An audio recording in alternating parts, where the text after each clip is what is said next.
Hi, everybody. I'm reading from my book, Transforming Suffering into Wisdom.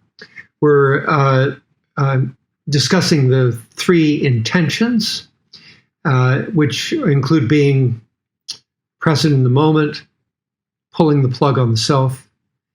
And we're now in the third intention, the very beginning of the third intention, the section called being fearless and forgiving in the midst of suffering. To start that section, there are three quotes. I've read two of them. I'll read these two very briefly again, and then we'll go to the third, which is really quite extraordinary. The first quote is from William Blake. All of these are about being fearless and forgiving in the midst of suffering.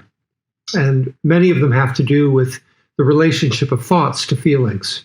So William Blake's version of this is in heaven. The only art of living is forgetting and forgiving.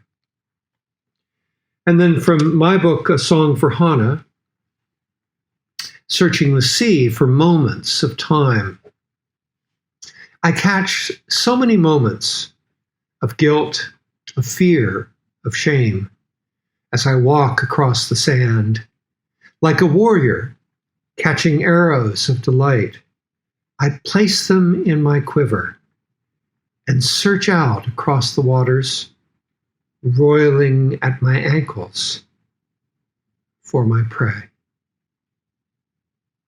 So here, once again, the notion of living in the present moment, of catching those moments, but that there are moments of feeling as well as of thought, and that feelings are not something terrible, but something that can bring delight and something to be mastered in moments.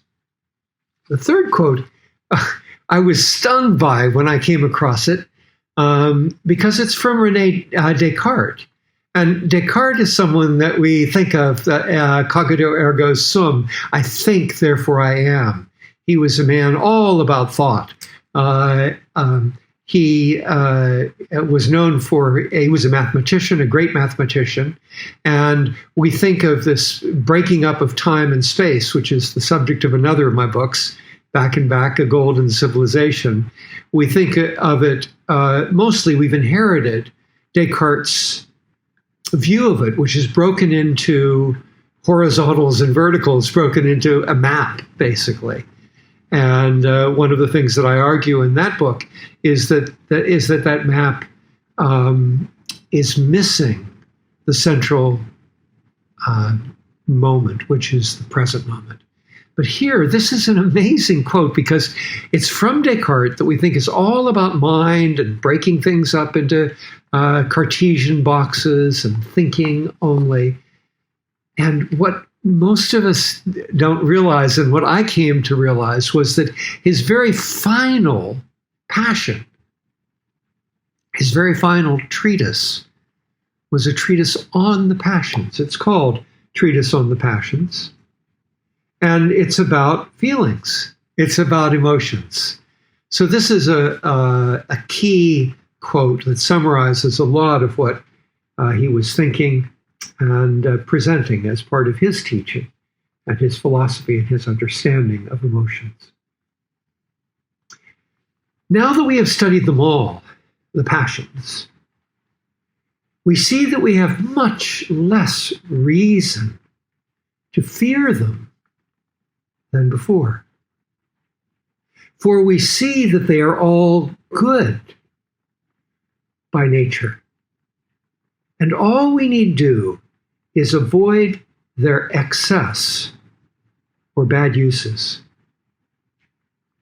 And these can be cured by separating in oneself the motions of the blood and spirits from the ideas they are usually linked with.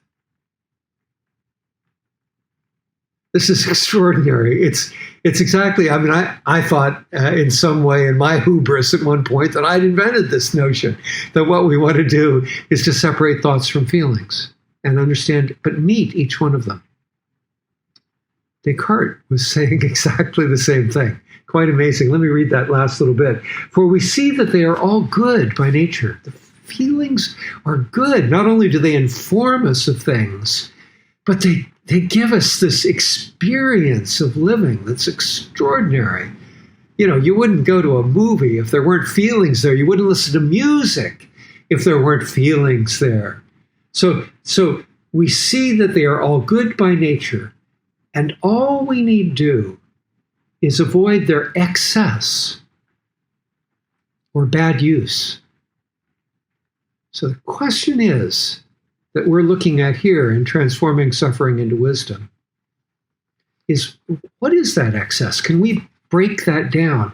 And Descartes does it for us. He says, and these can be cured by separating in oneself the motions of the blood and spirits from the ideas they are usually linked with. Astonishing.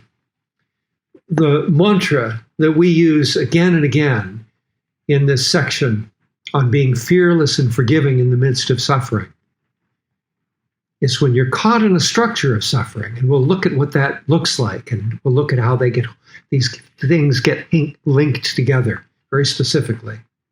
But when you're caught in a structure of suffering, the practice is to let your thoughts go. That's Blake's forgetting. And let your feelings be. And that's Blake's forgiving. This is what I think Descartes was giving us as his very last testimony to the mind. Quite amazing. So tomorrow we'll start in proper on this question of being fearless and forgiving in the midst of suffering, with an example from my own life, a story. Thanks.